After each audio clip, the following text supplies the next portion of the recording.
Bonjour à tous et bienvenue dans ce nouveau numéro d'Immédiat. Bonjour Jean-Yves. Bonjour Nicolas. Et je vous rappelle qu'il est très important que vous partagiez au maximum cette émission autour de vous pour contrer la censure de YouTube, la censure douce qu'on appelle le shadow banning. Jean-Yves, c'est clair que c'est quelque chose qu'il faut que nos téléspectateurs fassent. Nous en sommes victimes, nous le mesurons tous les jours. Un certain nombre de commentaires nous disent « Comment se fait-il? Je suis abonné à votre chaîne et on ne me le signale plus. » Alors la manière de combattre ça, c'est de relayer. Le message est passé. Au sommaire, aujourd'hui, nous nous intéressons d'abord à Tourcoing, la ville de Gérald Darmanin, où des émeutes ont lieu dans un quartier dit sensible depuis plusieurs nuits. Nous analyserons ensuite la stratégie d'Emmanuel Macron qui, avec l'appui de médias très complaisants, part en campagne sur le thème de la sécurité, malgré un bilan désastreux. Comme d'habitude, nous reviendrons sur l'actualité médiatique de la semaine dans notre revue de presse. Et enfin, nous reviendrons sur le verdict de l'affaire George Floyd. Derek Chauvin, le policier, a été jugé coupable dans un procès sous très haute tension. Et nous verrons que de nombreux éléments viennent remettre en cause la justesse de ce verdict. Immédiat numéro 345, c'est parti.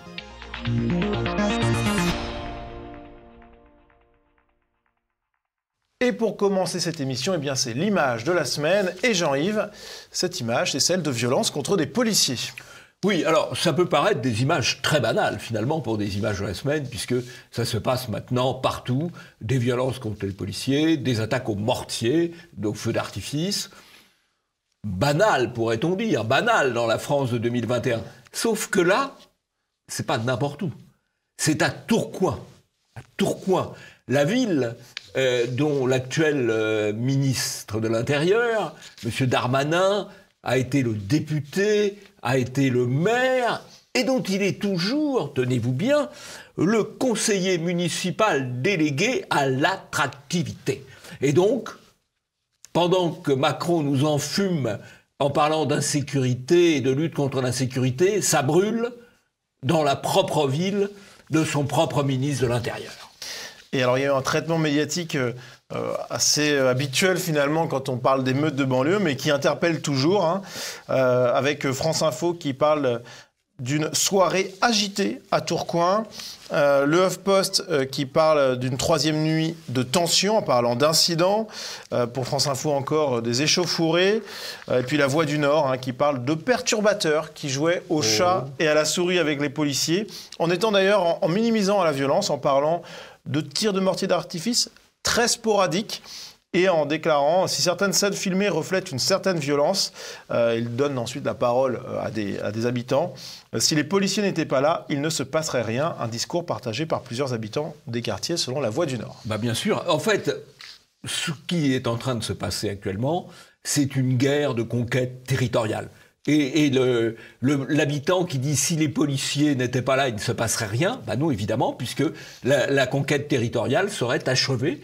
Et donc aujourd'hui, on est dans une opération de conquête territoriale de la part de minorités étrangères dans la propre ville du ministre de l'Intérieur. Il y a eu d'ailleurs, je crois, une attaque d'un policier à son domicile. Des tirs de mortier d'artifice contre le domicile d'un policier. Et donc, vous voyez bien, nous sommes dans une logique, de conquête territoriale, où bien, ceux qui veulent conquérir le territoire s'attaquent aux forces de l'ordre. C'est aussi simple que cela.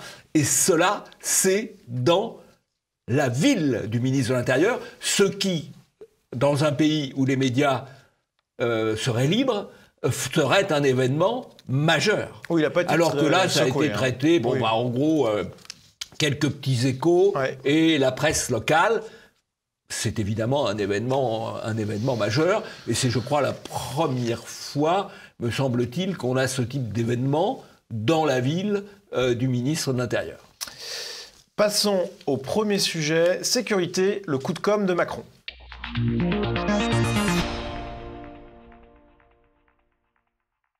Emmanuel Macron a décidé de se faire le champion de la lutte contre l'insécurité. C'est en tout cas l'impression qu'on a lorsqu'on apprend qu'il a donné, Jean-Yves, un entretien au Figaro. Le titre « Je me bats pour le droit à la vie paisible ».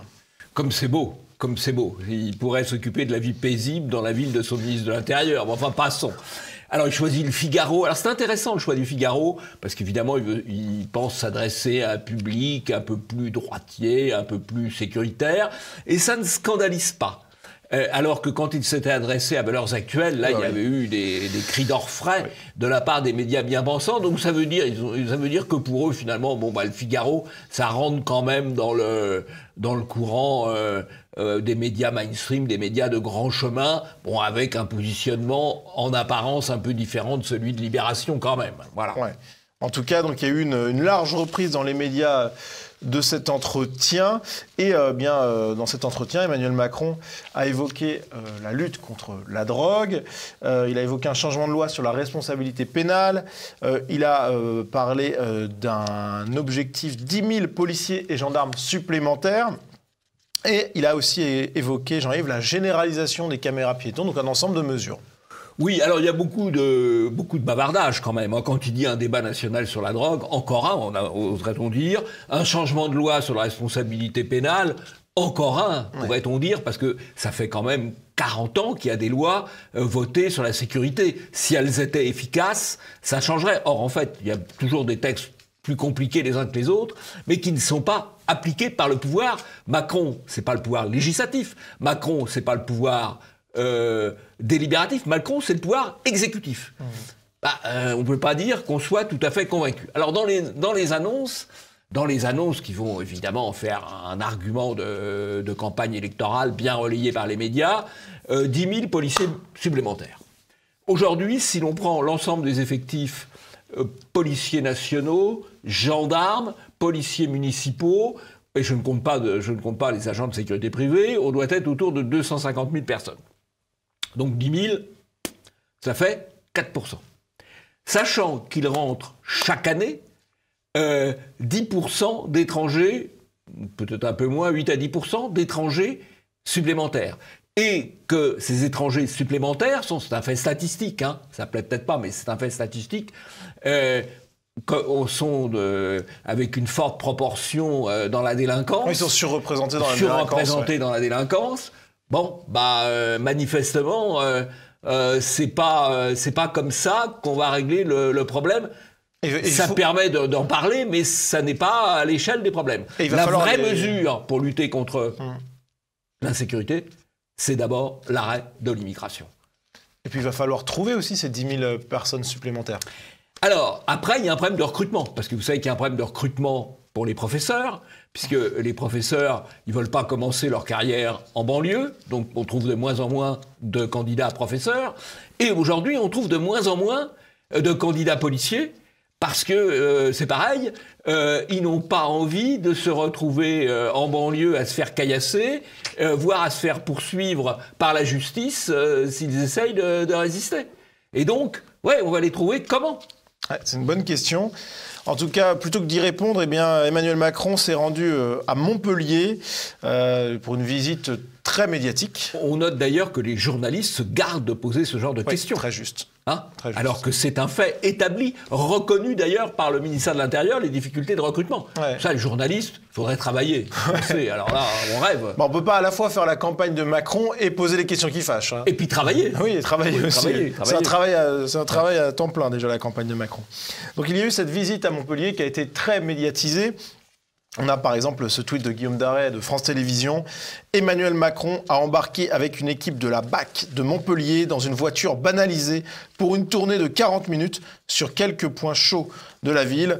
On a Midi Libre, Emmanuel Macron et Gérald Darmanin sur un point de deal démantelé et à la CAF de la Mosson.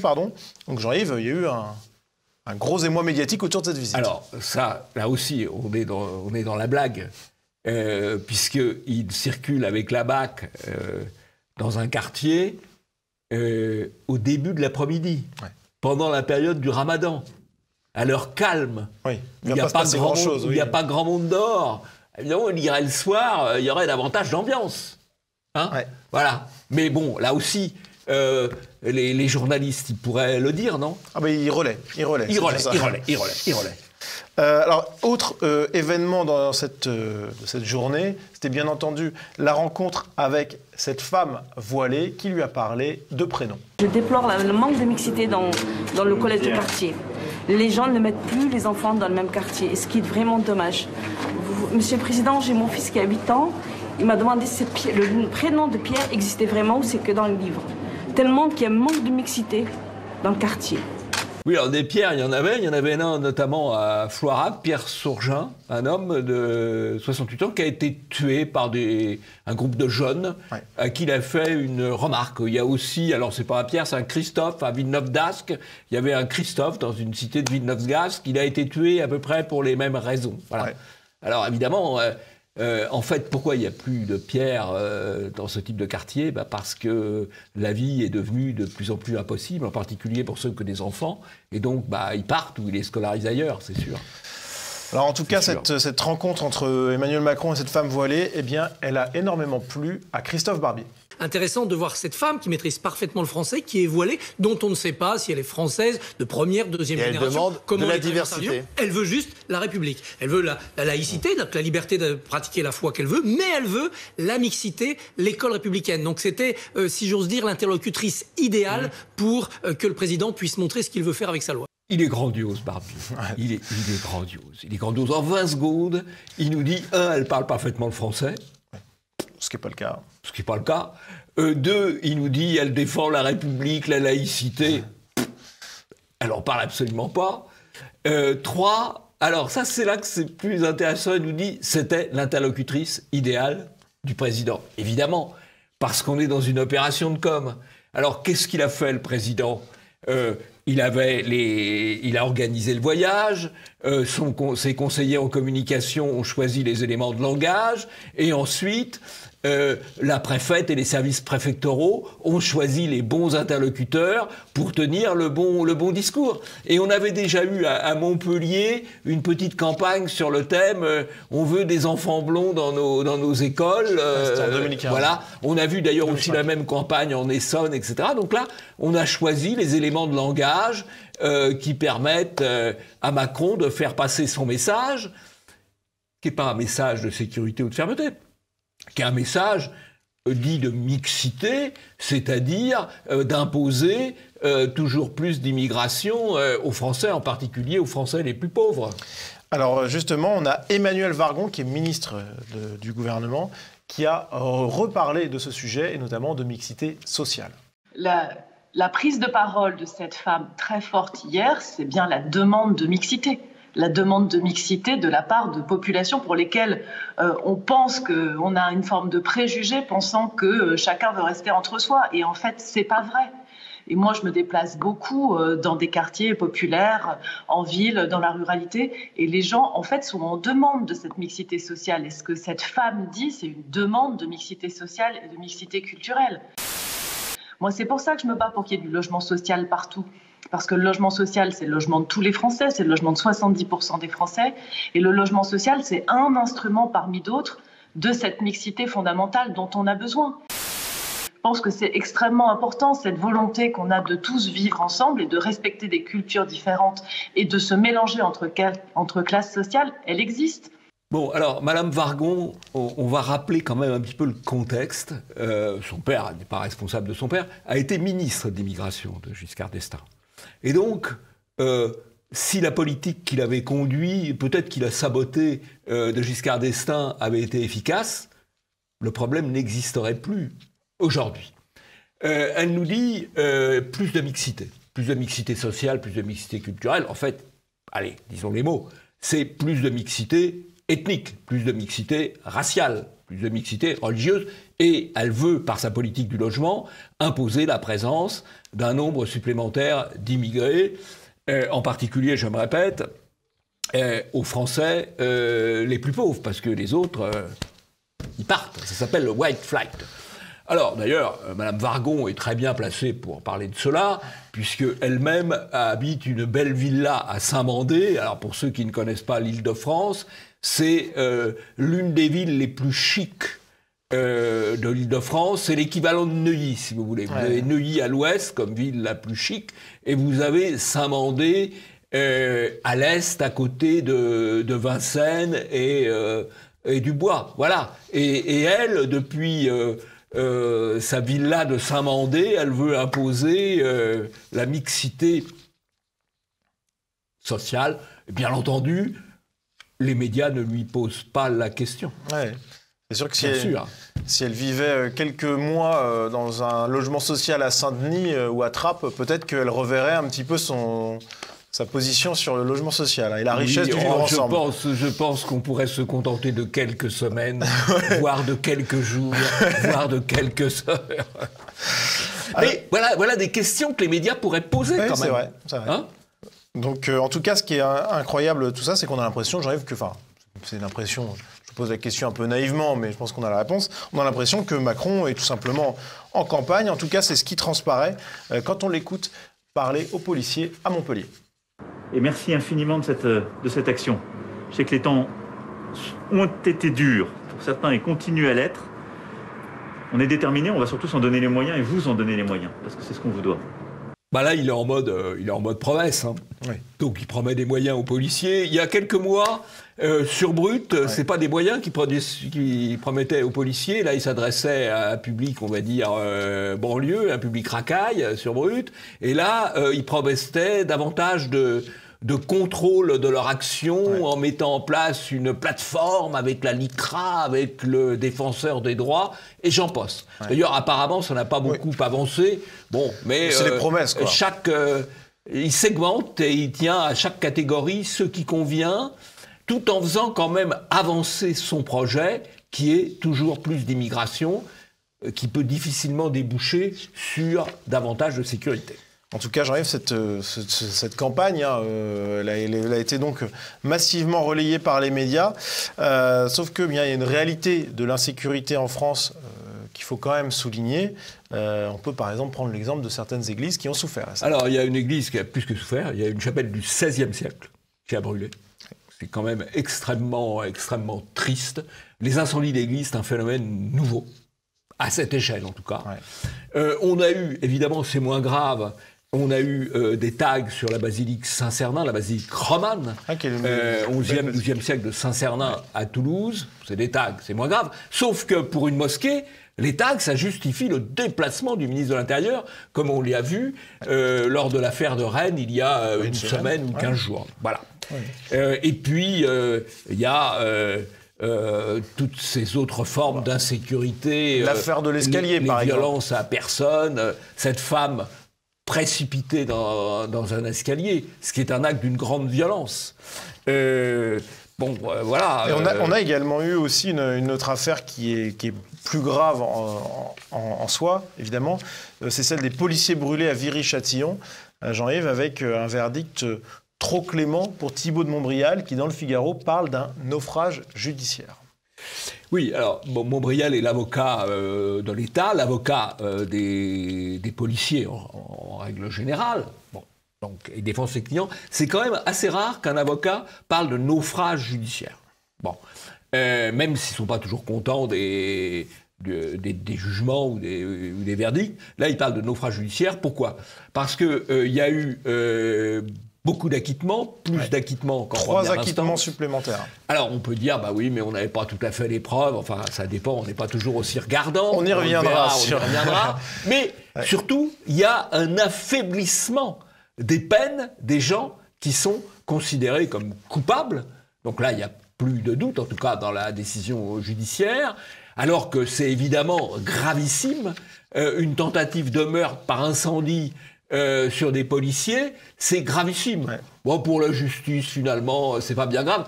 C'est un exemple parmi nous, vous savez, parmi d'autres, de ce que je dénonce, vous le savez, comme la narco-tyrannie, c'est-à-dire la répression féroce des gens plutôt bienveillants et pas délinquants. Il utilise le détournement des forces de l'ordre pour une répression féroce, souvent contre la liberté de manifester, liberté de circuler, liberté de s'exprimer, et en même temps un laxisme assez grand pour les crimes violents, les violences contre les personnes et pour tout ce que commettent les racailles.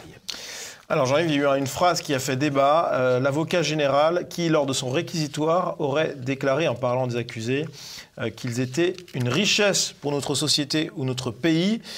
Sauf que le ministre de la Justice, Éric Dupond-Moretti, a nié que cette phrase ait été prononcée. Alors, c'est assez complexe. Vous savez que le procureur, il a des réquisitions écrites. Ouais. Réquisitions écrites qui soumet d'ailleurs à sa hiérarchie, surtout dans une affaire de cette importance. Et puis, il a un plaidoyer. Un plaidoyer qui est un plaidoyer oral, qui en règle générale se rapproche du plaidoyer écrit, mais peut s'en écarter soit sur des choses importantes, soit dans l'expression. Et donc, Dupond-Moretti explique qu'il y a eu une désinformation en se fondant sur le rapport écrit qu'il y a eu, ça c'est sûr, la réquisition écrite du procureur, alors que Montbrial, et les gens qui ont repris Montbrial, l'avocat, lui, il dit ce qu'il a entendu. Voilà. Et donc, les médias n'ont pas fait beaucoup d'éclairage là-dessus, là aussi, si ce n'est pour relayer les propos de Moretti, qui d'ailleurs s'en est pris à Marine Le Pen, qui n'avait fait que reprendre elle-même les propos de l'avocat à Montbrial. Alors Jean-Yves, pour clore ce sujet sur le coup de com' de Macron, quand même des preuves que la fermeté fonctionne dans certains cas. Premièrement, à Strasbourg, le livreur des Deliveroo qui ne voulait pas livrer des Juifs a été expulsé vers l'Algérie. Ça c'est très bien, mais c'est très rare. C'est un début, parce que je pense qu'il faudrait expulser vers l'Algérie ou la Tunisie ou le Maroc ou la Turquie ou que sais-je encore tous les livreurs clandestins d'Uber Eats et de Deliveroo. Et Dieu sait s'il y en a. Il y en a. Mais en tout cas, peut-être pas tous, mais beaucoup. En tout cas, c'est extrêmement rare qu'il y ait une expulsion comme ça, surtout vers l'Algérie. Ce qui prouve que c'est possible. C'est possible, donc c'est possible. Prouve que c'est possible.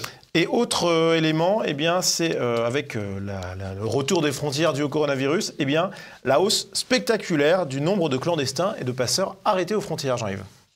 Oui, alors on a un triplement des arrestations, des interpellations et des refoulements à la frontière espagnole et un plus que doublement aux frontières italiennes. Aux frontières espagnoles, on peut dire que les identitaires ont fait du bon boulot en attirant l'attention sur la nécessité de les contrôler. Effectivement, c'était ça leur vaut une solution. Mais après, ils ont fait le boulot, quoi. Ils étaient au col du Portillon et ils ont fait le boulot, effectivement.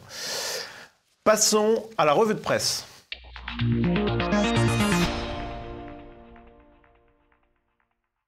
Et pour commencer cette revue de presse, Jean-Yves, on va revenir sur un bobard dont on a déjà beaucoup parlé et qui trouve sa conclusion cette semaine. Émeute du Capitole, le policier décédé est mort de cause naturelle. Il a succombé à un AVC. Alors, vous savez que lors de l'affaire de l'invasion, plutôt bon enfant d'ailleurs, du Capitole, début janvier, les médias ont bombardé et bobardé sur le fait qu'il y aurait eu 5 morts. Ils le font toujours encore. Ils le font encore, ils répètent 5 morts. Alors sur les 5 morts, il y en a 3 dont on a très vite plus entendu parler parce que leurs morts n'avaient aucun rapport avec l'événement du Capitole. Il en reste 2. On va parler du deuxième. Le deuxième, c'était un policier qui est mort 48 heures après les événements et dont on a dit qu'il avait reçu un coup d'extincteur, c'est ce qui a causé l'AVC qu'il a subi. Or, il n'avait pas reçu de coup d'extincteur et il est établi aujourd'hui que sa mort n'a eu aucun rapport avec les événements du Capitole. Cause naturelle. Cause naturelle. Et donc le seul mort qui reste, c'est la jeune manifestante, Ashley Babbitt. Ashley Babbitt, qui a été abattue à bout portant par un policier, sans qu'il n'y ait de justification à ce qu'il faut bien appeler un meurtre, pour lequel la justice américaine n'a pas enquêté. On verra tout à l'heure qu'il y a des meurtres qui sont plus sévèrement réprimés que d'autres. Jean-Yves, autre actualité aux États-Unis toujours, avec Project Veritas, cette association qui dévoile des scandales journalistiques aux États-Unis, dont le fondateur, James O'Keefe, a été censuré par Twitter après une campagne qui démontrait la propagande de CNN. Oui, voilà, la démonstration de la propagande de CNN a conduit à la censure de O'Keefe sur Twitter. Bon, il réagit parce que lui-même engage des poursuites. Et je crois qu'il faut se défendre parce qu'il n'y a pas de raison que ces grands GAFA imposent leurs règles indépendamment de tout droit et notamment de tout droit à la liberté d'expression. Alors, puisqu'on parle de réseaux sociaux, Jean-Yves, votre actualité, le gouvernement va dépenser 2,8 millions d'euros, une sacrée somme, pour surveiller sa réputation en ligne. Bah oui, 2 millions, c'est pas mal, hein. On espère qu'ils ne font que surveiller et pas contrer. Enfin, ils doivent, parce que quand on voit le nombre de trolls de la République en marche sur les réseaux sociaux, on se demande bien qui les paye. En tout cas, pour l'instant, ça reste de la surveillance de réputation. On va voir ce que ça va être exactement, mais enfin, ça fait quand même un petit peu peur, hein. Oh non, on n'a pas peur de ça quand même. Notre réputation est au-dessus de tout soupçon. Exactement. Oui, c'est vrai. Non. Alors Jean-Yves, on a beaucoup parlé dans les médias de l'enlèvement de la petite Mia. Pourquoi cette couverture médiatique massive ? Alors bon, un enlèvement d'enfant, ça a toujours un petit côté un peu spectaculaire. Ensuite, ça permet de défendre le système de placement des enfants en dehors de leur famille d'origine ou de leurs parents, qui peut être justifié parfois, mais qui peut aussi déboucher sur des abus. Ça permet aussi de combattre l'école à la maison, qui est une nouvelle ligne de front du système. Il faut expliquer pourquoi on peut... Alors, et là, on a utilisé tout ça parce que le personnage qui est au centre de l'affaire, apparemment, M. Daillet, est peut-être un peu mythomane. Et on l'a accusé, alors c'est assez marrant si on peut dire, c'est pas très original, on l'a accusé d'être d'ultra-droite et d'extrême droite. Alors c'est vrai que ça fait peur, parce que c'est un ancien du Modem. Donc on est vraiment dans l'ultra-droite, radical. L'ultra-extrême droite radicale, il était président, non c'est pas rien, il était président de la fédération de Haute-Garonne du Modem. Voilà, c'est l'extrême droite, ultra-droite, je vous dis. Et pour revenir un peu là-dessus, ce qui est incroyable, c'est que BFM, alors on sait mettre leur crédit pour une fois, note quand même que des ouvrages anarchistes ont été saisis au domicile perquisitionné des gens qui ont enlevé Mia. Ouais. Donc c'est ultra-droite, anarchiste... Ultra-droite, extrême droite... mais d'extrême gauche quand même, quoi. C'est l'anarchisme de Bérou. Bon, c'est vraiment... effectivement. Alors, Jean-Yves, les médias, on peut parler d'un chiffre édifiant, celui du pourcentage de nouveau-nés dépistés pour la drépanocytose en 2019. Les chiffres sont parvenus à notre connaissance très récemment. On le rappelle, c'est une maladie génétique qui touche les enfants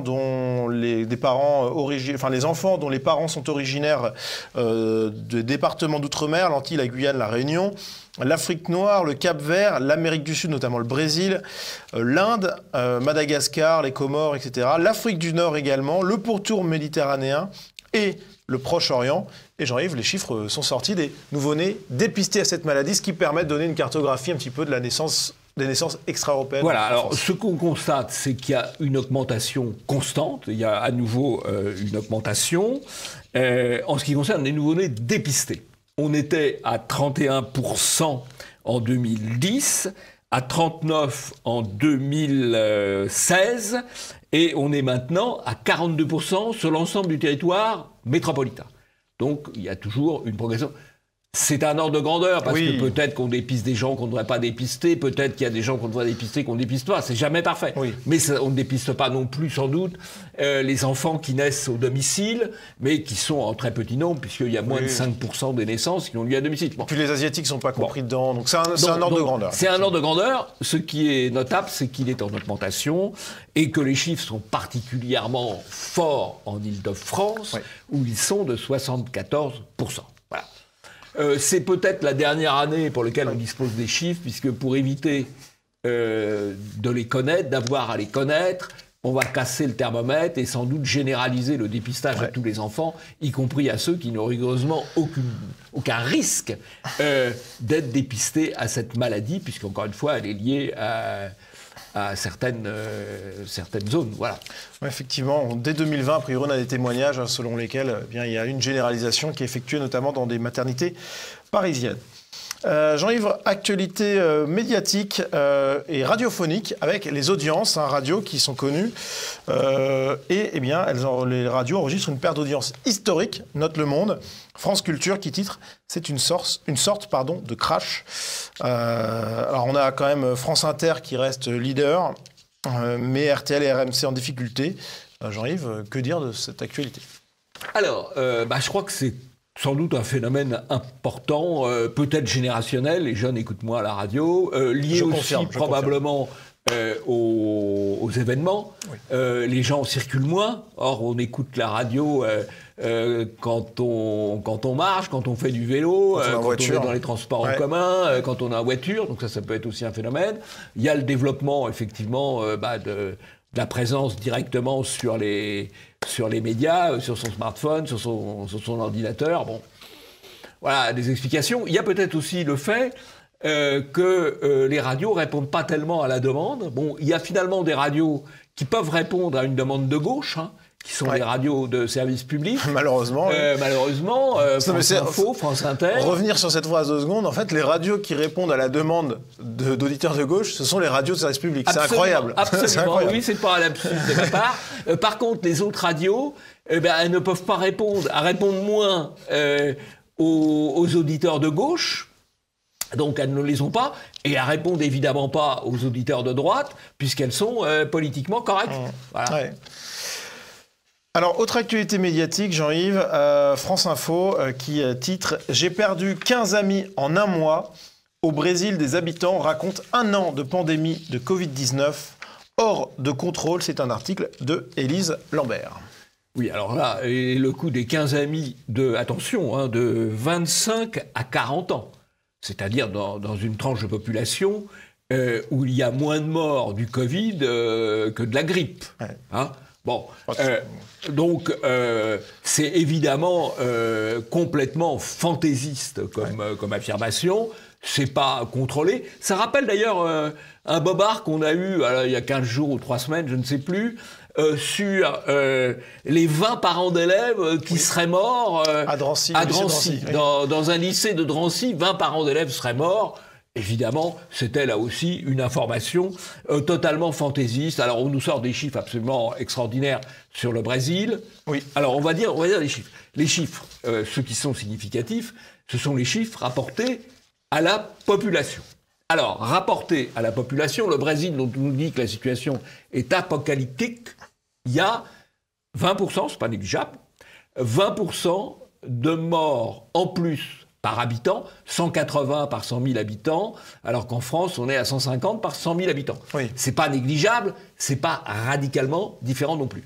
On nous sort aussi l'Inde. Alors là, l'Inde, le variant indien. Le variant indien, bien sûr. C'est pas l'été indien, c'est le variant indien. Et on nous dit, il y a un jour, il y a eu 2000 morts. Bah oui, 2000 morts sur 1,4 milliard habitants.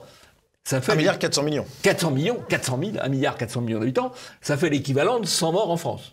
Bon, c'est pas négligeable, mais c'est pas non plus ce qu'on veut bien nous vendre. Et on nous a dit, j'entendais ce matin dans la radio, vous voyez, comme quoi vous l'écoutez encore. En voiture, dire il y a eu 350 000 cas constatés.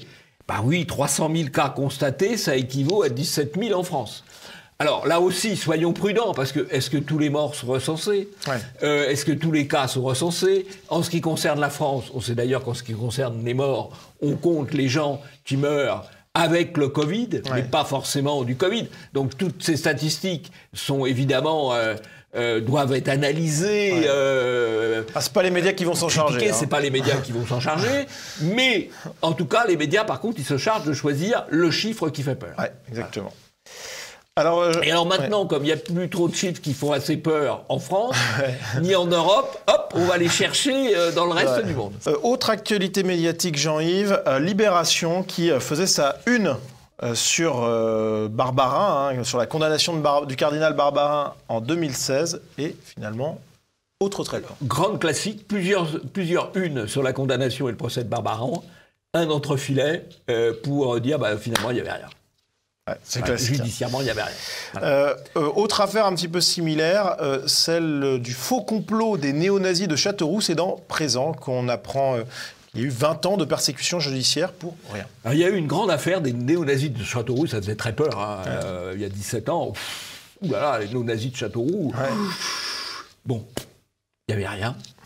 Le malheureux qui a été mis en cause a quand même mis 17 ans. Ouais. 17 ans à être finalement complètement mis hors de cause par la justice. Et alors que, évidemment, sur sa réputation sur le net est encore pire que celle du gouvernement. C'est clair, il ne le méritait pourtant pas. Autre sujet, Jean-Yves, Alice du collectif Némésis qui était chez Hanouna sur Touche pas à mon poste et qui a été prise à partie par le rappeur Brulux, qui lui a conseillé de porter le voile puisqu'elle serait plus belle comme cela. Ce sont ses propos. Oui, moi je trouve que Alice est très belle sans voile, mais bon, après tout, Brulux peut avoir une opinion différente. Alice a été très courageuse, c'est remarquable, ces jeunes femmes comme Thaïs d'Escuffon ou Alice qui vont dans la fosse au lion, il faut bien dire. Alors, c'est des émissions qui sont quand même assez polluées et assez polluantes. Très bas de gamme, ouais. Très bas de gamme, mais au moins, elles peuvent s'exprimer. Je pense que ces jeunes femmes devraient aussi pouvoir s'exprimer sur VA+, sur CNews et sur des médias plus généralistes. Ouais, dans le Figaro. Dans le Figaro, le Figaro Vox. Voilà. Je crois que c'est anormal que... elles n'aient pas accès à ces médias-là. Elles sont courageuses d'aller dans ce type de médias parce que c'est quand même très, très piégeant, très piégeux et très difficile. Bravo à elles. Et pour conclure, Jean-Yves, une nouvelle judiciaire avec le fait que Hervé Ryssen, dont on avait déjà parlé, est sorti de prison. Oui, alors il ne s'agit pas de savoir si les propos de Ryssen sont sympas ou méchants, bons ou mauvais, diaboliques ou pas. C'est que moi, je considère qu'il n'est pas bien de mettre en prison en France pour délit d'opinion. Et donc, quand quelqu'un qui a passé, je crois, 6 mois ou 8 mois en prison pour délit d'opinion sort, c'est plutôt une bonne chose. Passons au deuxième sujet. Derek Chauvin est-il une victime sacrificielle ?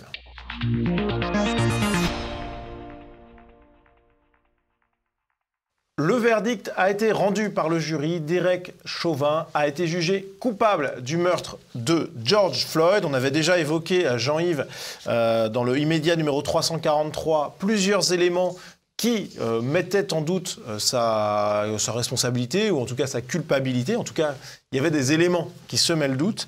Est-ce qu'on peut revenir un petit peu sur ces éléments ? Pour simplifier les choses, il y a eu 2 points de vue qui se sont exprimés avec force.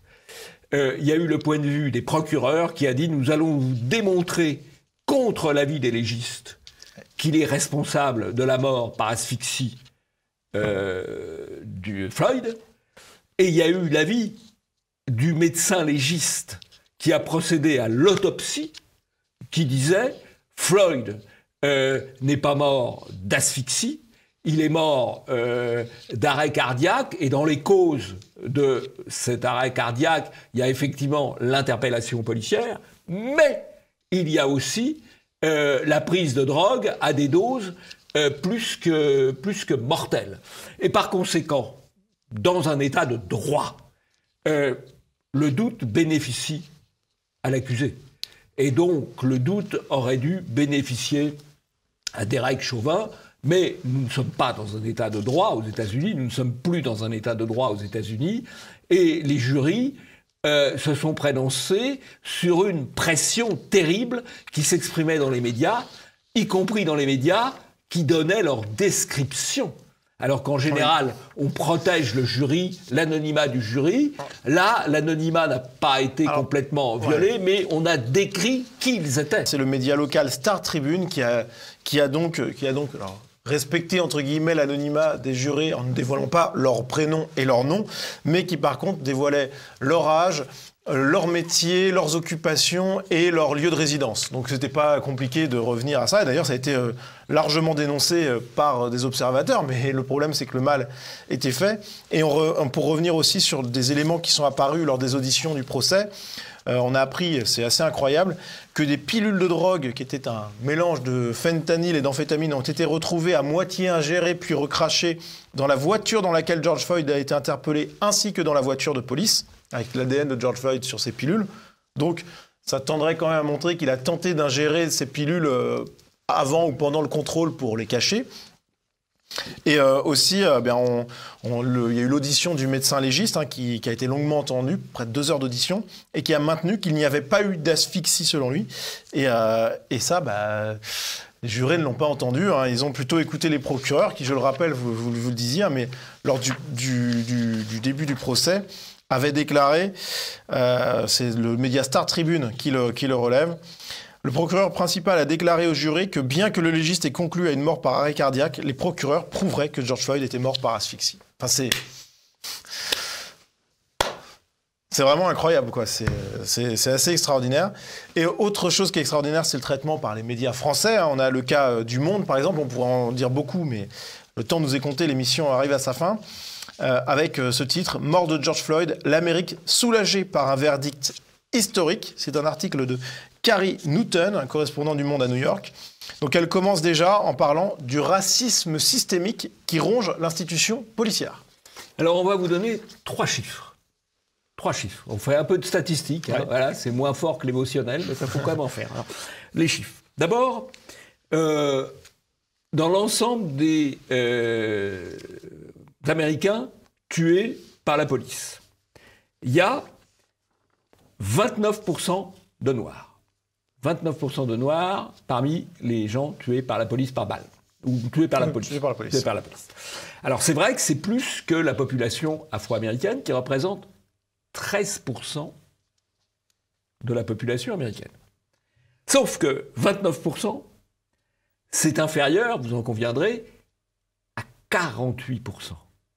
Et 48%, c'est le nombre de meurtres commis par des Noirs, le pourcentage de meurtres commis par les Noirs aux États-Unis.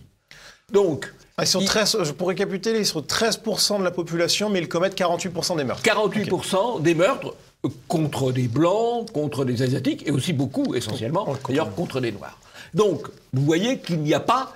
C'est assez normal que les Noirs aient davantage affaire à la police, voire de manière malheureuse, puisqu'ils sont beaucoup plus mis en cause, auteurs de meurtres et auteurs de violences. Ce sont des faits.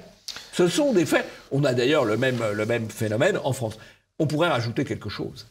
Il faut savoir que depuis l'affaire Floyd, les meurtres commis dans les grandes villes américaines, New York, Minneapolis, Philadelphie, ont augmenté entre 40 et 50%.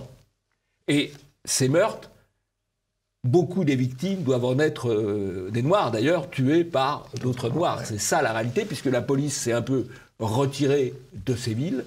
Et donc, le résultat, c'est une augmentation de la criminalité. Voilà des chiffres que vous avez peu de chances de trouver dans les médias de grand chemin. Mais que vous pouvez trouver...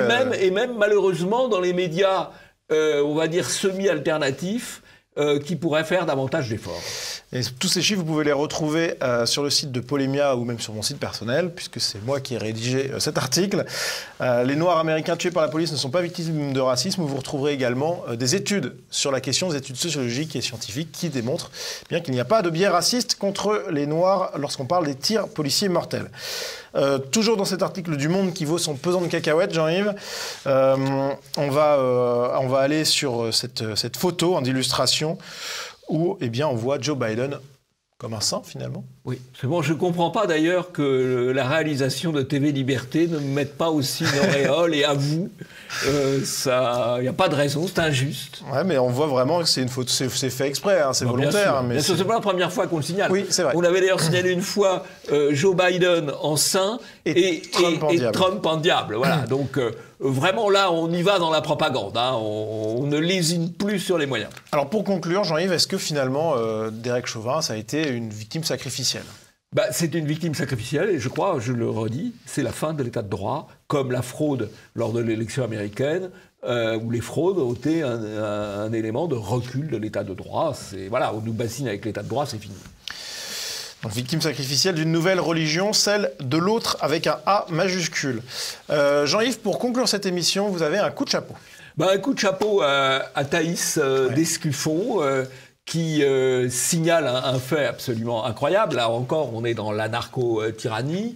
Un certain nombre de jeunes identitaires avaient mis une affiche contre le maire islamiste de Goussainville. Adidas, je crois, ils avaient dit Adidas aujourd'hui, le califat demain. Bon, c'est un trait d'humour, enfin d'humour noir d'ailleurs, malheureusement. Oui. Et ils se retrouvent au tribunal correctionnel pour cette simple action. Et donc, Thaïs Descuffon lance un petit appel pour qu'il soit soutenu, ce qui paraît tout à fait légitime. Eh bien, on va écouter Thaïs qui nous parle de cette affaire. Pour avoir dénoncé cette réalité, les jeunes militants ont été convoqués au poste de police, il y a eu une garde à vue, une volonté de perquisition chez eux, et en plus, un procès qui va avoir lieu demain, le 22 avril. Vous pouvez déjà remarquer la persécution judiciaire hors norme dont ils sont victimes. Et pourquoi je vous parle de cet événement aujourd'hui ? Je vous parle en tant que porte-parole de l'ASLA, qui est une association de soutien aux lanceurs d'alerte qui aura pour unique fonction de communiquer sur les procédures judiciaires et qui n'est absolument pas un mouvement activiste. Combattre l'islamisme n'est pas un délit. Nous avons le droit, en France, de dénoncer le fait qu'un maire soit islamiste fiché S. C'est simplement dénoncer une réalité. Et sur ces paroles de combativité, c'est la fin de cette émission. Merci à vous de l'avoir suivi. N'oubliez pas, diffusez-la au maximum autour de vous. Et Jean-Yves, on se dit à la semaine prochaine. À la semaine prochaine.